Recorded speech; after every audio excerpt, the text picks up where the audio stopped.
वट सावित्री अमावस्या है और शनि महाराज जी की आज जन्म महोत्सव जयंती है। ऐसा कहा गया है कि वट सावित्री की भी पूजन करे तो नारी का अखंड सौभाग्य प्राप्त होता है।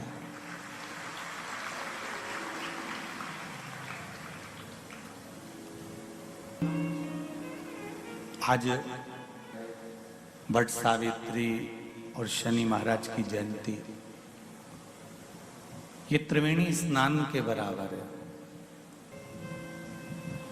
शंकर भगवान की आराधना का एक केंद्र बिंदु है।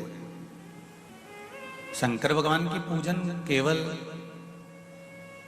न मंगलवार को शिव जी की आराधना, न बुधवार को शिव जी की आराधना, न गुरुवार को शिव जी की आराधना। कोई अगर बताएगा तो आपको यही कहेगा कि सोमवार के दिन शंकर भगवान की आराधना करना चाहिए। क्यों, किस लिए? दिन, पल, घड़ी, नक्षत्र, समय, ये जितना भी बनाया है, घड़ी है, पल है, नक्षत्र है, समय है, ये सब मेरे देव अधिदेव महादेव ने बनाया है। आपको लगता हो कि सियोर वाले महाराज, इसलिए कहते हैं कि अगर तो घड़ी को अगर ठीक करवाना है तो घड़ी वाले की दुकान पर ले जाकर दोगे तो वो घड़ी ठीक कर देगा।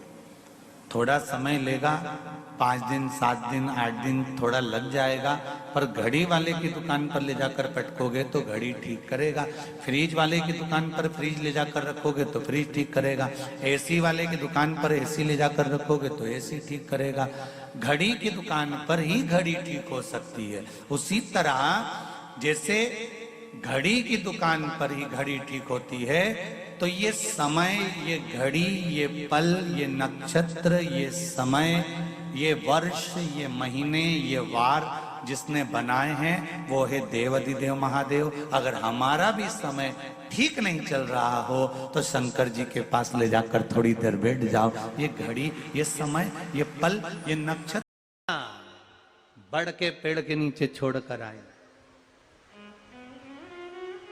क्या चाहिए तुझको, क्या दूं मैं तुझको, कुछ मांग ले मुझसे। सावित्री कहती है क्या दोगे आप? मेरे पति के प्राण दे दो बस, वापिस, और कुछ नहीं चाहिए।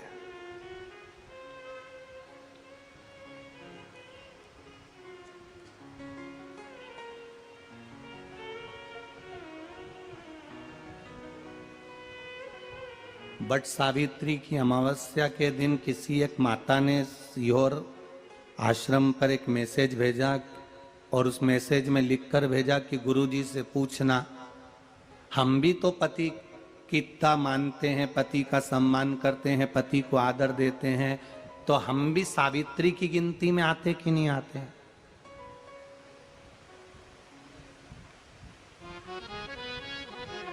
तो सीओर से मैसेज आया कि गुरुजी वो ऐसा ऐसा पूछा गया है, आप बताओ क्या कहना है। हमने कहा कह दो, जब वट सावित्री आती है तभी तुम पति को प्रणाम करती हो, जब दिवाली आती है तब पति को प्रणाम करती हो, जब करवा चौथ आती है तभी चलनी में मुंह देखती हो, बाकी के समय तो तुम जूड़ा बांध के ऐसी बोलती हो कि पति थर थर कांपता है।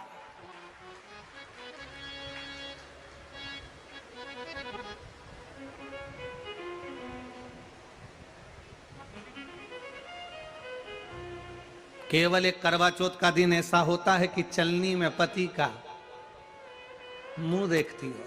तुम चलनी में पति का मुंह देखती हो और पति तुम्हारे गले में जो मंगल सूत्र टंगा है उसको देखता है, क्योंकि उसको मालूम है 6 महीने से पीछे पकड़ कर बैठी थी, मेरा पहला करवा चौथ का व्रत आ रहा है, मंगल सूत्र दिला देना। मेरा पहला करवा चौथ का व्रत आ रहा है, मंगल सूत्र दिला देना। बेचारे ने ना जाने कहां से कर्जा कर कर इतना बड़ा मंगल सूत्र दिलाया, लाल लाल मोती, और इतना बड़ा पेंडिल लटक रहा। तुम चलनी में मुंह देख रही हो, तुम्हारा मंगल सूत्र देख रहा 80,000 का है, 80,000।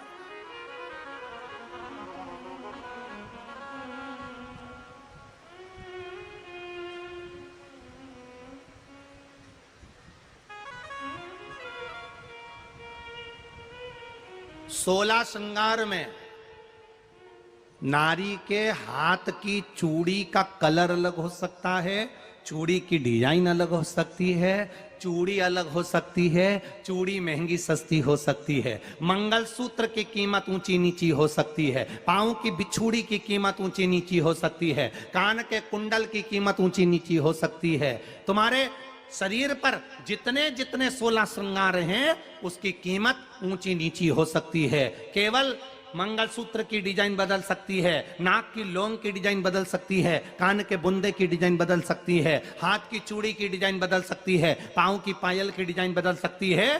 केवल नारी के 16 श्रृंगार में एक श्रृंगार ऐसा है जिसकी कीमत जो पहले थी वही कीमत आज तक है और उसकी डिजाइन आज तक नहीं बदली। वो मांग का सिंदूर है, एक जैसी डिजाइन है और एक जैसी कीमत है। सारे श्रृंगार की कीमत अलग अलग है। तुम्हारे हाथ की चूड़ी की कीमत अलग होगी, पड़ोसन के हाथ की चूड़ी की कीमत अलग होगी, किसी की साड़ी की कीमत अलग होगी, किसी के जूड़े की कीमत अलग होगी, गजरे की कीमत अलग होगी, गजरे की कीमत अलग होगी, पायल बिछुड़ी की कीमत अलग होगी, पर मांग में जो सिंदूर डाला जाता है वो एक कीमत का होता है, एक डिजाइन का होता है और एक जैसा होता है और वो सबसे भारी होता है। सावित्री यमराज से कह रही है मेरे पति को छोड़ दो। यमराज कह रहा है सावित्री तेरा पति मर चुका है, मांग के सिंदूर को पोंछ दे। सावित्री कहती है पूरा श्रृंगार उतार दूंगी पर मांग का सिंदूर नहीं पूछने दूंगी। तब यमराज ने कहा जब तक तू मेरे मांग का अपनी मांग का सिंदूर नहीं उतारती तब तक तू मेरे पास नहीं आ सकती। भगवान यमराज से सावित्री ने कह दिया मैं भी तुझे वचन देती हूं यमराज, मेरी मांग में जब तक सिंदूर है, जैसे सीता ने लाइन लक्ष्मण जी ने लाइन खींच दी थी और सीता पार नहीं जा सकती थी, मैं भी तुझे वचन देती हूं जब तक नारी की मांग में सिंदूर है तब तक तू उसके पति को उसके सामने लेकर नहीं जा सकता, यह भी मैं तुझे कह देती हूं। यमराज भैंसे पर सवार होकर सत्यवान को लेकर जा रहा था, सावित्री से वचन पर वचन चल रहे थे। यमराज यमलोक में प्रवेश करने लगा, मांग के सिंदूर में से थोड़ा सा सिंदूर सावित्री ने केवल हाथ में लेकर अपनी बिंदी पर जो लगाया, सत्यवान को लेकर यमराज अंदर नहीं जा पाया। बाहर खड़े होकर कहता है मांग ले, मैं तुझे एक वचन नहीं, तू बोले तो मैं 2 वचन दे देता हूं, तू बोले तो मैं 3 वचन दे देता हूं, तू मांग क्या चाहिए। तब सावित्री ने कहा देना चाहते हो? हाँ।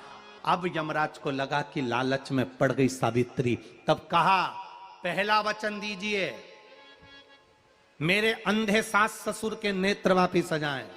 यमराज ने कहा तथास्तु। दूसरा वचन दीजिए मेरे सास ससुर अपने पोता पोती का मुख देखें। यमराज ने कह दिया तथास्तु।